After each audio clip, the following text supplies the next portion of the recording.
Monsieur Razé aussi, ça nous fait plaisir de vous avoir. On va aborder trois thèmes. D'abord, on aimerait que vous nous parliez de Georges Corne, qui nous a quittés récemment. Et on Mm. sait grâce à vous que ce grand monsieur a connu l'Algérie. Il avait une relation particulière avec l'Algérie.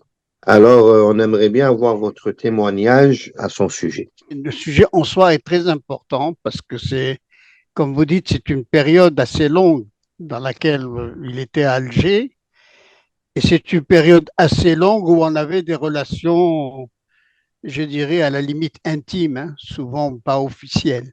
Et c'est aussi une période qui montre ce que nous sommes en tant qu'Arabes. En Algérie, dans les années 70, il était rare de parler à un Arabe, au moins normalement, hein. La situation était difficile, le nationalisme, le baathisme, les ulama, tout ça était déformé beaucoup le monde arabe et nous donnait une image que les Algériens n'aimaient pas beaucoup. Rappelez-vous, dans les années 70, on en était encore aux enseignants égyptiens Mhm. et à la vision très très négative des Algériens du monde arabe. Par nous, déjà dans notre opinion personnelle, hein. Et dans les années 70, il y a eu, c'est pas moi qui l'ai connu le premier, hein, il y a eu le phénomène de l'accroissement du prix du pétrole et la naissance de ce qu'on a appelé les pétrodollars. C'est un Mhm. moment où les Arabes, d'un coup, se sont trouvés riches, énormément riches, en matière de produits des ventes de pétrole. Et bien sûr, tout cet argent n'allait pas, les Américains n'ont pas laissé cet argent aller se distribuer, ils voulaient le contrôler et c'est comme ça que le système financier international et Washington ont créé ce qu'on a appelé le pétrodollar, qui était essentiellement à l'époque un produit arabe. Mhm. Après, il va se diversifier, il va devenir russe, il va devenir sud-américain, mais à la période, il était arabe sur deux plans. D'abord, il y en avait beaucoup, de l'argent, et deuxièmement, il était mal utilisé par les Arabes. Ils avaient de l'argent, mais ils ne savaient pas l'utiliser, hein. En dehors d'aller au mariage et d'acheter des voitures, à l'époque, ils ne faisaient pas grand-chose avec, ou d'acheter des armes. Les armes, c'était quand même un produit de recyclage important. Et donc, enfin, je ne vais pas rester longtemps là-dessus, c'est un peu pour décrire le climat. Et à ce moment-là, Georges Corm a été suggéré, c'était un jeune économiste au Liban, il a été suggéré comme consultant à quelqu'un qui est mort, Chirtemem, qui était le directeur général de la Banque nationale d'Algérie. Oui. Chirtemem avait la particularité, avant d'être directeur général, d'être un homme politique. C'était quand Mhm. même un ancien membre de l'organisation de ce qu'on appelait ensuite le congrès de la Soumam, hein, de cette équipe. C'est un Oui. homme connu qui a connu l'Europe, etc. Et donc les gens, il y avait Mohamed Yazid qui Mhm. vient de mourir et qui était ambassadeur à Beyrouth et tout le monde lui a conseillé d'utiliser Georges Corm. Et c'est comme ça que Georges Corm est venu en Algérie comme consultant de Temem, de la BNA, pour savoir ce qu'on faisait des pétrodollars avec le monde arabe. S'il fallait créer une banque, s'il fallait, vous savez, toutes ces idées, Mhm. s'il fallait créer une monnaie commune, hein, on parle aujourd'hui des BRICS, mais c'était entre des gens du monde arabe. Et donc, ça a été le consultant, et c'est intéressant de savoir que c'est lui qui a été choisi comme consultant, que c'était un homme libre. Le bonheur a fait que Temam a choisi un homme libre qui n'avait rien à voir avec les États arabes de l'époque, ni avec les banques libanaises. C'était intéressant quand même, c'était un homme libre. Et c'est à cette occasion, je pense vers 1972-73, que je l'ai connu. Moi, j'étais au plan, donc j'étais celui qui pouvait lui dire ce qu'était l'économie, les chiffres, etc., la macroéconomie, comme on dit aujourd'hui, Mhm. très brièvement. Et donc, il me rencontrait, je le rencontrais, et il se trouve que vite, c'était difficile de parler aux Arabes, vite il a compris que j'avais quelque chose qui levait le voile, que je n'avais pas d'a priori. Et moi-même, j'ai tout de suite compris tout le profit que je pouvais avoir d'un homme aussi indépendant et qui réfléchissait aussi, qui faisait de la politique au dehors de la banque, donc en dehors des pétrodollars.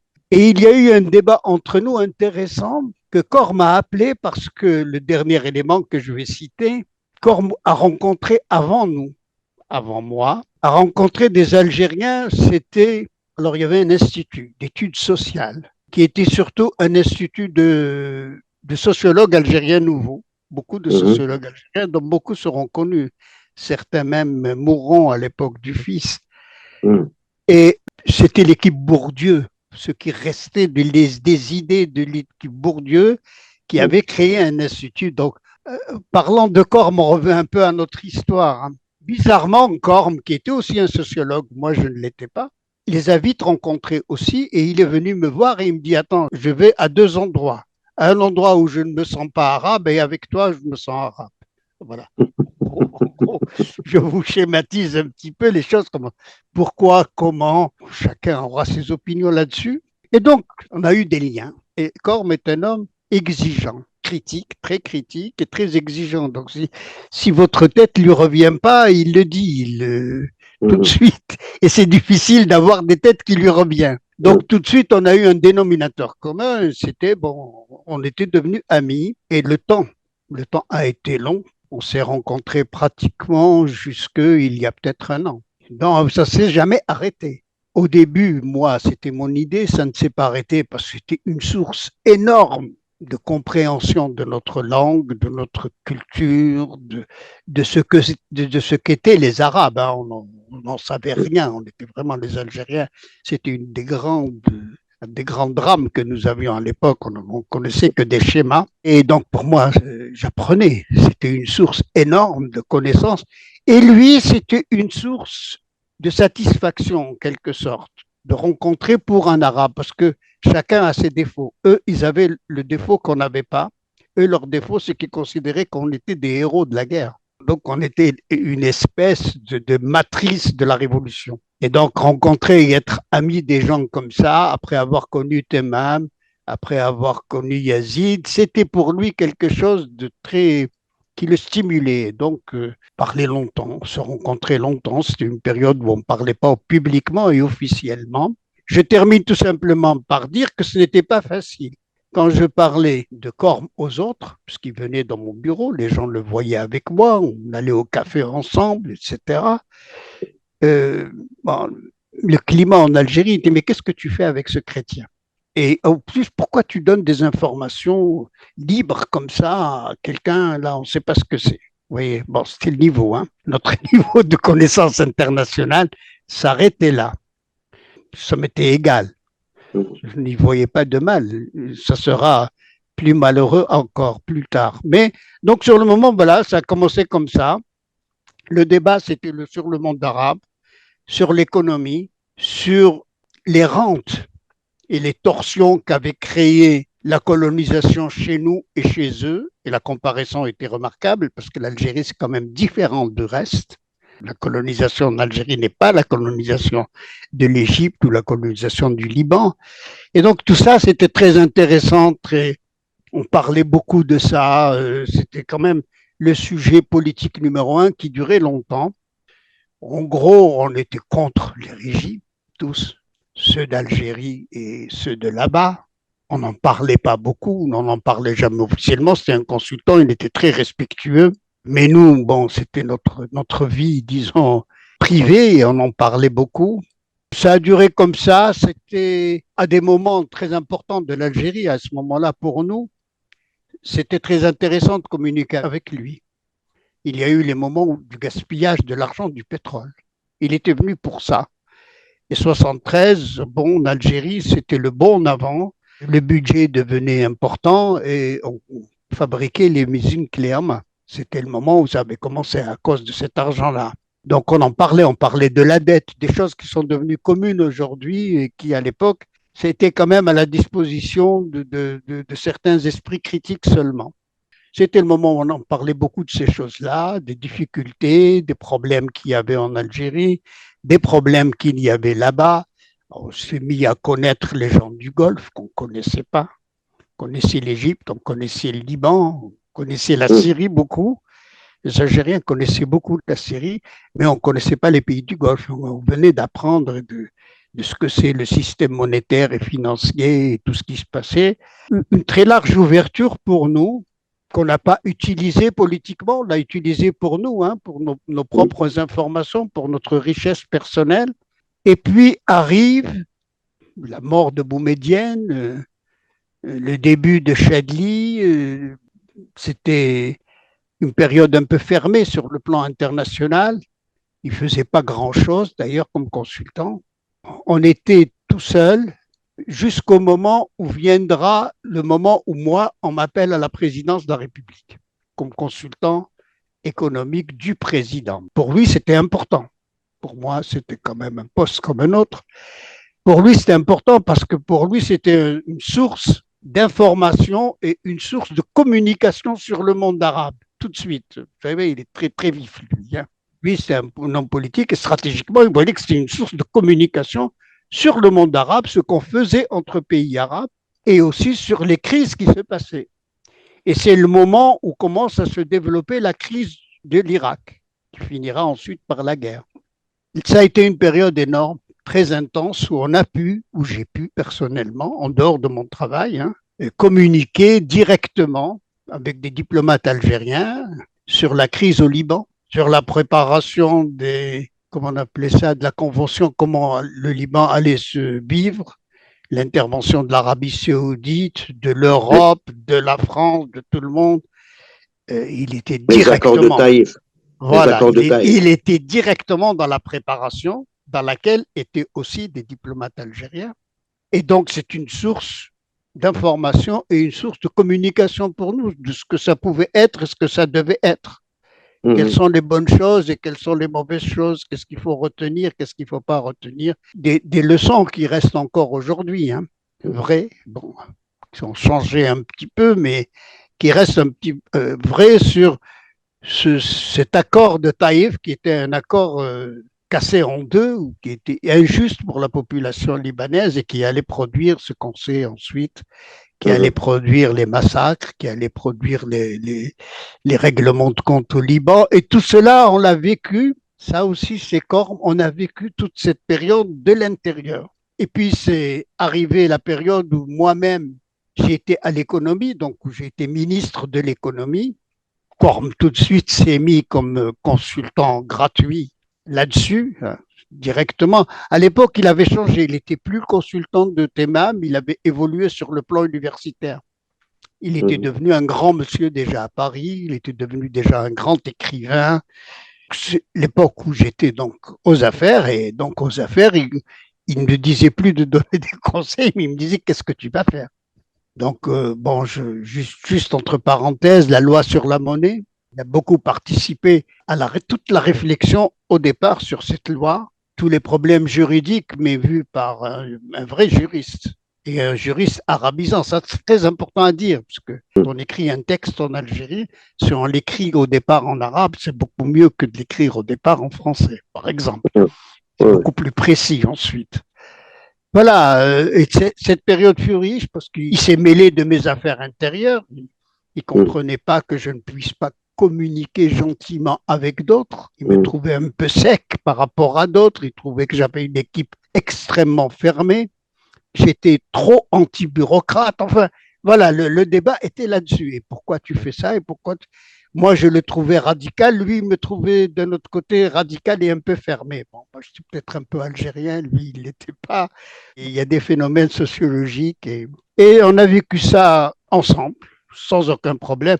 Et à ce moment-là est revenue de nouveau cette histoire des Algériens, parce que j'en parle de la bureaucratie, qui m'en voulait. Ça, c'était plus gentiment le chrétien, c'était presque la trahison. À la place politique où je me trouvais, quand même parler avec un chrétien que les gens ne connaissaient pas, mais c'est toujours quand la calomnie vient de gens qui ne savent pas. Et donc, voilà, c'était revenu. Et là, ça m'a fait mal. C'est direct, c'est plus différent. C'est différent. C'est une période très triste. D'abord, on a dit que j'étais l'ami du chrétien, puis après, on a dit aussi que j'étais l'ami des juifs. Enfin, ça allait crescendo. En fonction de la haine, les calomnies montaient. Bon, mais c'est quand même, c'est pour rappeler Corme, on a même connu cette période où c'est frappant les Algériens, les petits agents de police. C'était pas des agents de police, vous savez, les militaires avaient en rouge, en vert et avec leurs épées de la présidence, aimaient beaucoup plus Corme que la calomnie des bureaucrates. Donc, ils savaient qu'il était chrétien. Non, mais ça, c'est comme ça, c'est la vie, parce que lui, il leur parlait en arabe, évidemment, et ça les flattait beaucoup. Bon, on a connu cette période, bonne ou mauvaise. Ensuite, il y a eu l'exil et l'exil, dès que je suis arrivé à Paris, il fallait trouver un logement. C'est Corme le premier qui m'a donné la garantie pour trouver un logement. Il était consultant à Paris. Et on a continué à ce moment-là sur des politiques beaucoup plus complexes, hélas. Qu'est-ce qui s'est passé avec les islamistes et pourquoi ils n'étaient pas très politiques et qu'est-ce qui vient de l'extérieur, qu'est-ce qui vient de l'intérieur, qu'est-ce que c'est ces histoires de religion, etc. C'est très important. Et il a été d'un très grand secours parce qu'il était, lui, ouvert à tout. C'est quand même le chrétien qui lisait le Coran très, très bien et qui le lisait de façon politique très, très bien. C'était quand même le Libanais qui était le plus proche des musulmans, au Liban même. Et donc, il avait une vision que je n'avais pas. Ben, on avait notre vision simple. Lui, il avait une vision que n'avait. Et pendant 4 ou 5 ou 6 années, parce que c'était dramatique pour tout le monde cette période, hein, 93 jusqu'à 98, avec le temps, on comprenait de mieux en mieux, mais c'était très dur à comprendre et à comprendre de façon intelligente et de façon humaine, hein, pas dans les slogans. Et ça a été une période très riche. Avec lui, les Syriens, et commençait la crise syrienne à l'époque, les Libanais, les Syriens, lui, les Irakiens. Grâce à lui ou à cause de lui, se créait, alors que j'étais en exil, et à un moment où je ne comprenais plus ce qui se passait de l'autre côté, se créait un réseau arabe de Syriens, d'Irakiens, dans certains resteront des amis, d'autres seront morts. Ce qui m'a permis à moi de continuer ma réflexion politique sur cette question stratégique pendant longtemps. Bon, voilà, ça a continué dans les années 2000. Sa femme est devenue malade. Il a réfléchi, il a décidé de rentrer au Liban. Il est rentré au Liban et, bon, on dit, le pire est arrivé. Moi, j'étais un homme libre. Lui, avec ses fréquentations, il fallait un homme d'équilibre et un homme de réforme. Vous voyez, les gens se traînent toujours des maladies avec eux comme ça. Et il a été pris comme ministre des Finances du Liban. Alors moi, 15 ans avant, j'étais ministre des Finances chargé de la dette. C'était vraiment insupportable. Et lui est devenu ministre des Finances chargé de la crapulerie bancaire au Liban. Ce qui n'est pas plus facile, ce qui est plus stratégique, etc. Et le pauvre a connu, et on a travaillé beaucoup là-dessus, parce que c'est quand même une fréquentation de 20 ans, on a beaucoup travaillé là-dessus. Tout le monde arabe le détestait à cause de ça, sauf ceux qui l'ont nommé et qui lui faisaient confiance. Parmi ceux qui l'ont nommé, bon, on va le citer, mais celui qui est maintenant candidat pour être président de la République au cas où ça marche, puisqu'au moment il l'attend, voilà, les gens qui lui ont fait confiance, bon, c'était la même chose, hein, il a travaillé beaucoup là-dessus. Il a rendu public beaucoup de saletés au Liban, qui sont importantes quand même. Il a montré ce qui était derrière le vrai pouvoir, l'Arabie saoudite, etc. Il a été renvoyé ensuite, il a quitté ensuite. Les problèmes personnels étaient de plus en plus difficiles et il ne voulait plus rentrer. Il restait à Beyrouth avec les moyens économiques que pouvait procurer Beyrouth. Et moi, je savais qu'il était malade, mais j'étais absente d'ailleurs quand j'ai appris sa mort. Je ne l'avais pas vu, mon fils l'avait vu quelque temps avant, il était fatigué, mais pas plus. Voilà, il est mort. Bon. Et voilà ce que je peux en dire, mais ce que je peux en dire surtout, pour conclure, c'est cette importance du monde arabe, qui aujourd'hui redevient actuelle avec la Palestine. C'est la nécessité de sortir vraiment énorme. C'est une nécessité énorme. Elle devrait commencer presque à l'année de 6e du collège, hein, pour les enfants, d'expliquer ce qu'est le monde arabe, ce qu'est la langue arabe, ce que sont. C'est des choses extrêmement importantes pour nous, pour notre décolonisation elle-même, parce que en fin de compte, souvent on se dit on l'a faite, mais on l'a pas faite sur cet aspect énorme de nos origines, on l'a pas faite.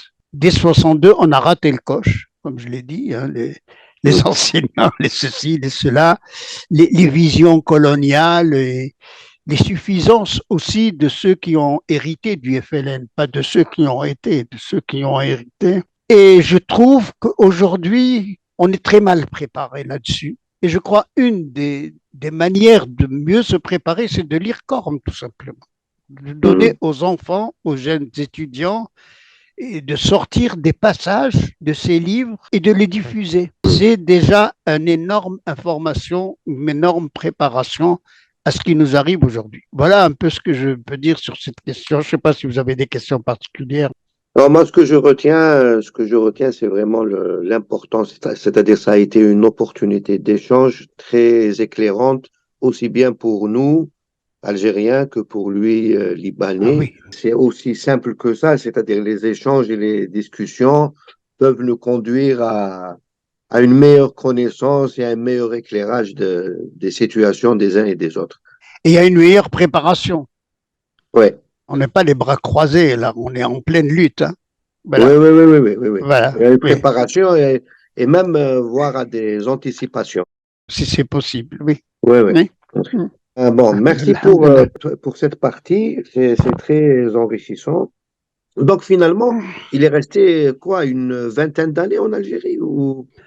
Écoutez, sérieusement, en travaillant, il est resté, allez, en gros, comme ça, hein, 8 ans, 7 ans avec Temam, sur des sujets bancaires, hein, dans le monde arabe. Il était représentant, je crois, de la BNA dans les banques arabes. Là-bas. J'oublie le nom, il y a un titre précis que je ne Oui. connais pas.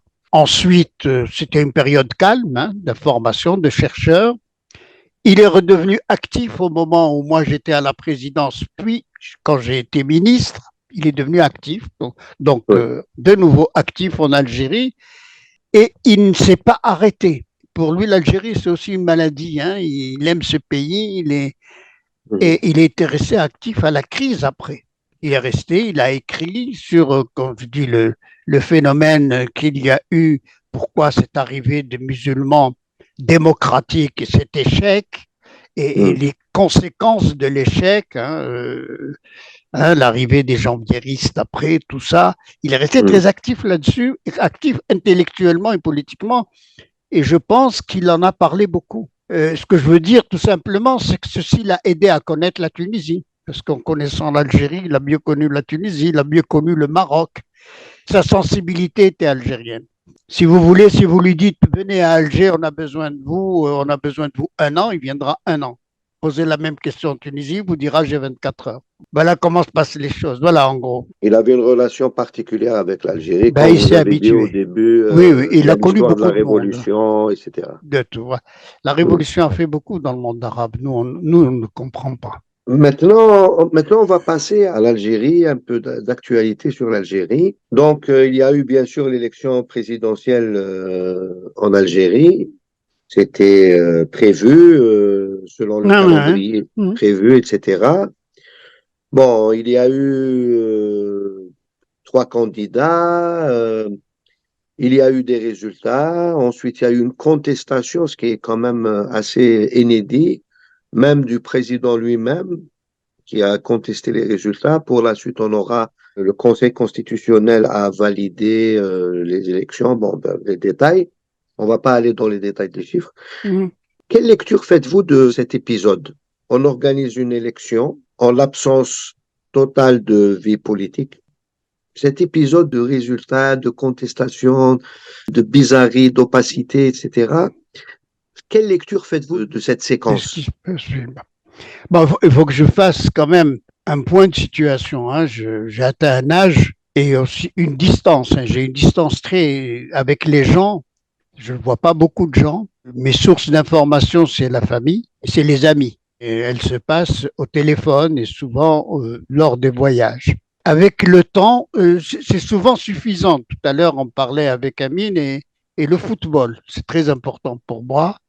Hmm. J'écoute les débats, je regarde le niveau. C'est intéressant parce que les gens, ce qu'ils n'osent pas dire, ils le disent à propos du foot. Hein. Vous enlevez le mot ballon et vous avez une analyse politique très, très sérieuse des Hmm. Algériens régulièrement. Il y a quelque chose qui est très important maintenant et qu'il était moins, je dirais, il y a 5 ou 6 ans quand j'écrivais beaucoup sur l'Algérie. Ce qui est important, c'est que la troisième question à laquelle on viendra, Hmm. c'est qu'on est en situation de guerre. Diffuse ou pas, on l'est. Et ça change la perspective. Le problème des hommes, les présidents, pas le président, le problème de l'élection, pas l'élection, deviennent des problèmes un peu secondaires par rapport à la réalité des gens. Alors, je m'explique aujourd'hui, si on me dit comment je vois l'Algérie, bien sûr, l'élection pour moi, c'est quelque chose d'extrêmement secondaire, vu de loin, hein. Je ne suis pas dessus, d'extrêmement secondaire. Bon, ben, on ne dit pas aux gens à qui on interdit d'exister, à qui on interdit de parler, comme en prison, on ne leur dit pas de voter, tout simplement. C'est complètement, euh, c'est ridicule. C'est ridicule, on le disait déjà en 90, moi je l'ai écrit souvent, que je ne croyais pas dans le système de l'État ni dans le système des partis, ni dans le système de l'électoralisme d'une manière générale, du parlementarisme. Bon, aujourd'hui, ça devient un problème mondial. Hein, que vous alliez en France, aux États-Unis, au centre du monde, bon, la démocratie telle qu'on nous l'a vendue euh, n'est pas pratique et n'existe plus. Ce n'est plus, même plus la peine d'en parler.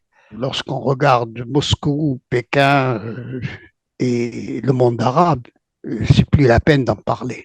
Et l'Amérique latine, ce n'est plus la peine d'en parler, c'est une autre forme de construction de l'État. C'est les questions qui me préoccupent. Je veux dire qu'aujourd'hui, la tête est malade. Et je vais l'expliquer pourquoi simplement. La tête est malade, elle est pourrie. Elle ne peut plus rien produire. La tête, c'est quoi? C'est des généraux, des corrompus, des mafieux de l'argent, enfin, de la vente et de l'achat, des affairistes, comme on les appelle, mais corrompus, parce que l'argent ne vient pas d'une production intéressante. Et c'est les bureaucrates, parce qu'il faut bien que ce pays vive de ses bureaucrates. C'est eux qui s'expriment, c'est eux qui parlent, c'est eux qui font la représentation internationale, et c'est eux qui font le minimum de choses dans les institutions en Algérie. Alors, si je veux parler de l'Algérie aujourd'hui beaucoup plus que l'élection, ce que je dirais, c'est que dans le pourrissement, ce qui s'est passé, ça a duré peut-être depuis 30 ans, mais aujourd'hui, on arrive vraiment à la fin.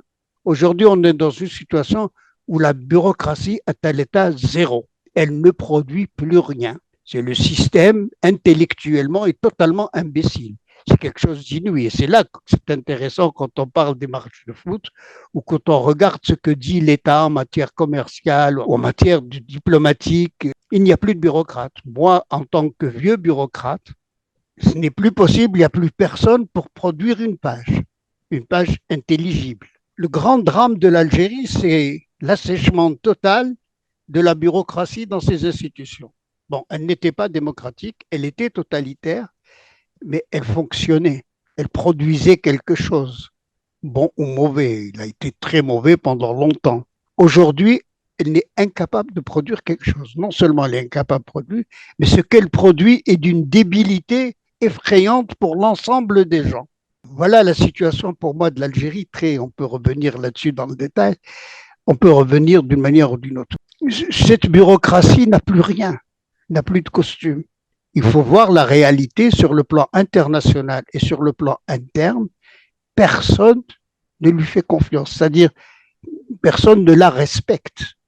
Pas lui faire confiance, ne la respecte en tant que telle. Ils savent que ce sont des débiles. Alors, ou bien ils se taisent parce qu'ils sont polis, ou bien sur le plan international, ce qui est nouveau, ils le disent. Ils disent, vous êtes des imbéciles, ça y est, c'est fini, il n'y a plus rien à gratter. Bon, en général, il a beau s'habiller, acheter une maison, la vendre, ça ne me parle pas en tant qu'institution, ça ne me parle pas en tant qu'État. Un affairiste non plus, il a beau montrer son argent, mais il ne parle pas. Et quand il sort d'Algérie, il se couche par terre pour avoir un compte en banque. Le pays a atteint un niveau très bas, non par ces élections, qui ne veulent rien dire aujourd'hui, comme elles ne voulaient rien dire hier, mais par sa production bureaucratique. Hein. Il n'y en a plus. Là, il n'y en a plus. On ne se cache pas la vérité. Vous ne pouvez pas lire un article de journal de 10 lignes sans qu'il y ait 7 lignes que vous jetez à la poubelle. Vous ne pouvez pas écouter quelqu'un parler d'un match de foot sans que ce soit lamentable. Enfin, vous ne pouvez pas attendre, vous n'attendez pas un seul stade qui fonctionne. Et cette image-là, je crois que c'est l'image qui fait le plus mal. Pour un Algérien, pour moi, de loin, vous me posez la question, c'est ça qui fait le plus mal. C'est qu'il n'y a même pas un bon monteur qui peut sortir un texte d'un bon, enfin, voilà, une rédaction de la classe de sixième, il n'y en a plus. Et non seulement il n'y en a plus, mais c'est visible. Personne ne peut le cacher. Donc, bien sûr, les élections, ils sont pour quelque chose. Je reviens à l'élection. Si vous voulez, la bureaucratie a fait des élections, je dirais, jusqu'en 1991. Bonnes ou mauvaises, les gens sont pour, sont ça, c'est différent. Mais il y avait une bureaucratie qui faisait ça. Il y avait même des petits préfets, des sous-préfets, des flics, des machins. Bon, on faisait des élections, on faisait des partis. Il y a même eu à un moment donné plusieurs partis. Il y avait un peu de valeur. Un islamiste, il y avait un FFS, il y avait euh, un PAX, mais là, il n'y a rien. Est-ce que vous vous rendez compte ce qu'est devenu au bout de 40 ans, ça? Vous ne pouvez pas produire un islamiste, vous pouvez pas, un taleb, vous ne pouvez pas le produire, c'est quand même dramatique. Vous ne pouvez pas, un socialiste, je ne sais pas, on ne produit rien. C'est lamentable, on n'a pas arrivé à avoir 2 ou 3 candidats qui soient au moins connus, que les gens acceptent ou auxquels les gens disent bon, il est bien celui-là parce qu'il est professeur au lycée, même pas ça. Il est bien celui-là parce qu'il a marqué des buts dans le match de foot, il n'y a rien. Et c'est ça qui fait mal, c'est que au fur et à mesure, c'est arrivé à ce stade. Alors qu'à ce stade-là, avec une bureaucratie qui vaut zéro, qu'il y ait un président issu de ce paquet, il vaut mieux ne pas en parler, je dirais. Parce que, voilà, il vaut mieux en pas parler. Moi, je dirais, il faut même mieux ne même pas le présenter. Je parlais de l'étranger, quand même. L'étranger montre. L'intérieur ne montre pas. Tout est censuré, il n'y a rien. On ne montre rien, il n'y a que de la pub. Mais à l'étranger, on montre. On montre quand même qu'on n'a plus de pays amis. Il n'y en a plus. Bon, quelle que soit notre politique, un Algérien dit, mais quels sont mes amis? On parlait tout à l'heure du monde arabe. Hein, où on en est aujourd'hui? Quels sont mes amis? La Tunisie. Et encore, même maintenant, les amis ils me disent on n'est plus content d'aller à Tunis. Avant, au moins, ils me disaient bon, ça va, on va aller à Tunis. Ça... Mais il n'y a plus rien. Il n'y a même pas le Mali, il n'y a même pas le Niger. C'est quand même très, très grave. Ça atteint. En plus, c'est dans une période où la crise devient une crise guerrière. On se rappelle, il y a 10 ans, 15 ans, les Algériens ont vu les avions arriver bombarder la Libye, tuer le président, massacrer la bureaucratie, d'ailleurs qui nous ressemble un petit peu aujourd'hui. Ils étaient quand même un peu loin. Aujourd'hui, ils sont dedans. Aujourd'hui, il y a un maréchal, je ne sais pas d'où il sort, qui menace l'Algérie pour ses méfaits et qui est à ses frontières. Aujourd'hui, un Africain ou 2 ou 3 Africains qui se sont libérés, même formellement, de la colonisation, on aurait dû être les premiers à les recevoir à Alger et à les applaudir. Ce sont nos voisins. Ils mangent notre nourriture, ils viennent chez nous, on va chez eux. Officiellement, il n'y a plus de contact, ils ne nous aiment pas. Ils nous disent, on ne sait pas où vous jouez, dans quel champ vous jouez, est-ce que vous êtes avec nous ou vous êtes contre nous. Et ce sont des choses, celles-là, qui ne sont pas cachées. Bon, vous dites où sont nos diplomates? Oui, on parle de bureaucratie, mais même où sont nos diplomates? Qu'est-ce qu'ils font? Quelle autorisation ils ont de parler? Je résume, ça me fait très très mal.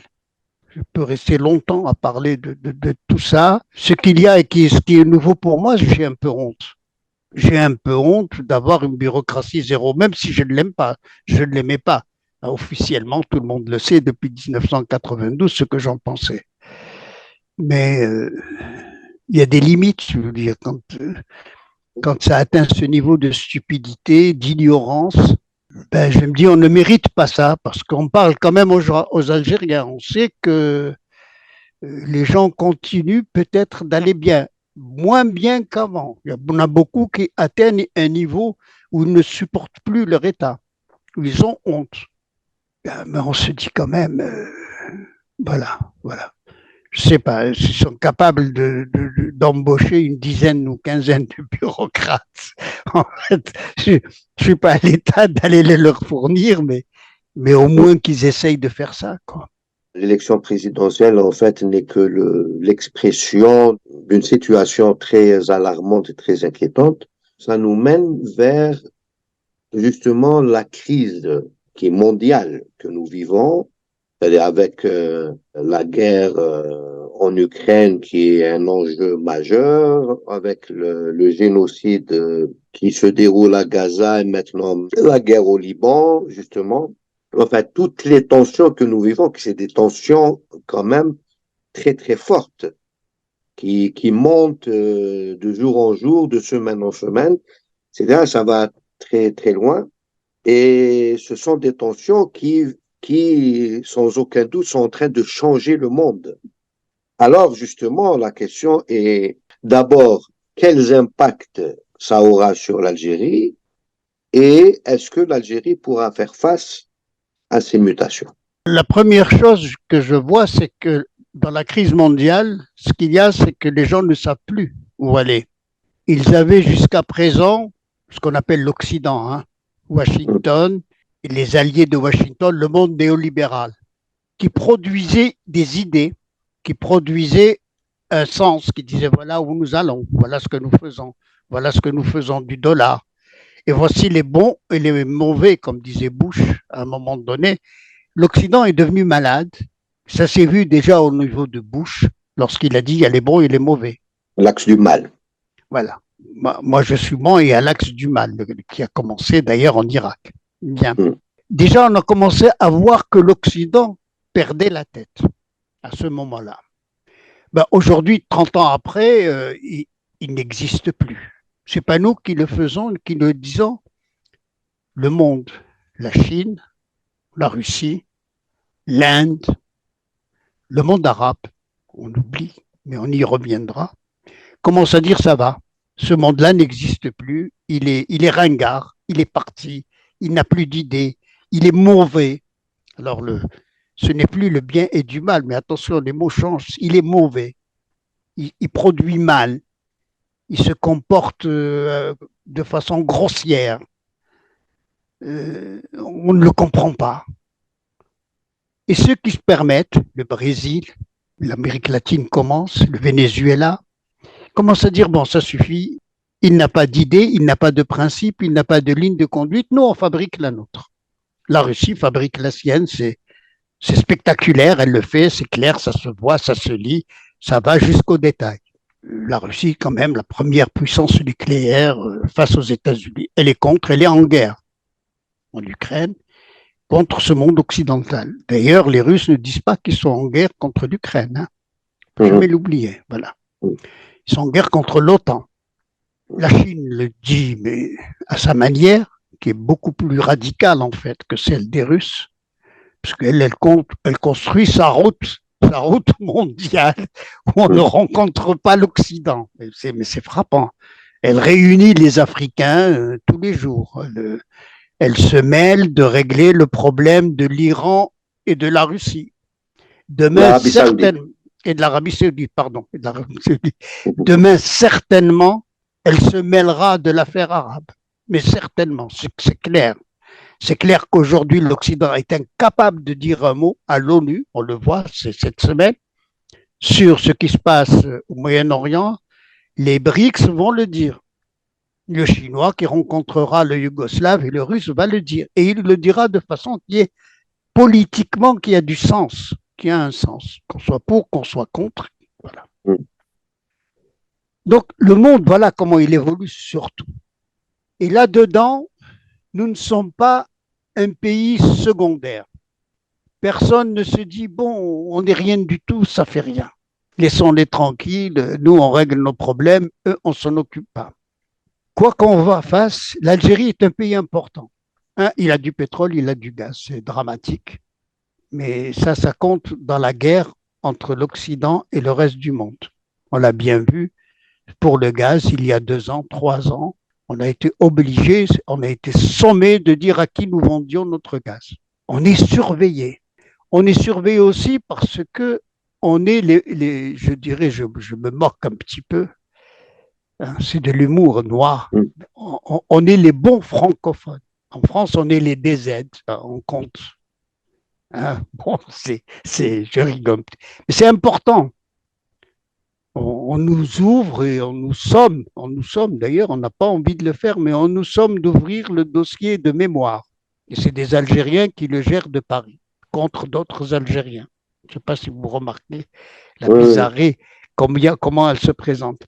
Donc on est d'une manière ou d'une autre lié, ce pays qui est la France, et qui faiblit énormément, puisqu'il est renvoyé du Mali, il est renvoyé du Niger, il n'est pas renvoyé d'Alger. On ne lui dit pas ce qu'on pense, sérieusement. On ne lui dit pas ce qu'on pense stratégiquement. Mais on compte sur la France et la France dit en même temps qu'elle a les moyens de faire pression sur nous. Ça se lit tous les jours dans les journaux qu'ils sont les moyens de nous téléphoner, de nous dire ce qu'il faut faire. Je ne rentre pas dans les détails, dans ce qui est secret, puisque tout est vécu dans le secret, mais tout le monde sait quels sont les moyens qu'ils ont sur notre bureaucratie, les moyens qu'ils ont sur la culture en langue française qui est la plus lue, les moyens qu'ils ont sur les comptes bancaires et tout le reste.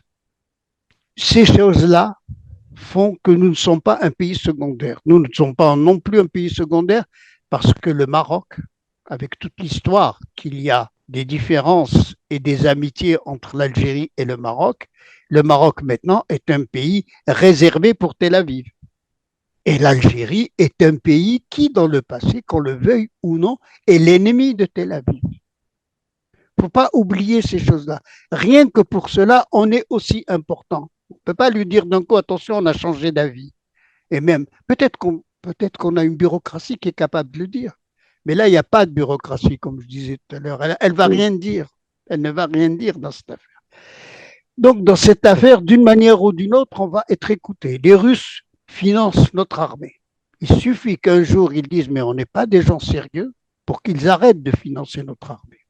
C'est-à-dire de nous vendre des armes. De nous vendre des armes et de nous fabriquer les gens capables de les utiliser.